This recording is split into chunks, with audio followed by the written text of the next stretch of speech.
এখানে পুরো 5 লাখ টাকা আছে তো? জি ম্যাডাম, পুরো 5 লাখ টাকা আছে। ঠিক আছে, চল চল। জয়নাল সাহেব, জয়নাল সাহেব বাড়িতে আছেন? একটু বাইরে আসুন না।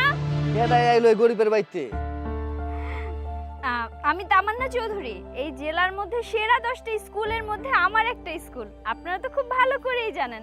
আর শুনলাম আপনাদের ছেলে সিয়াম নাকি পিএসসিতে খুব ভালো রেজাল্ট করেছে, ফার্স্ট হয়েছে জেলার ভিতর। তাই আমরা আসলাম ওকে শুভেচ্ছা জানাতে। আপনি আইছেন সিয়ামরে শুভেচ্ছা জানাইতে?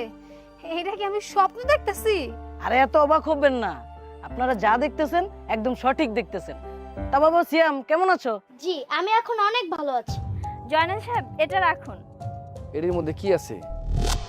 ও, এটার মধ্যে 5 লাখ টাকা আছে, আপনার ছেলে সিয়ামের ভবিষ্যতে কাজে লাগবে। কি এতগুলা টাকা? তাও আপনি আমার পোলারে দিতেছেন?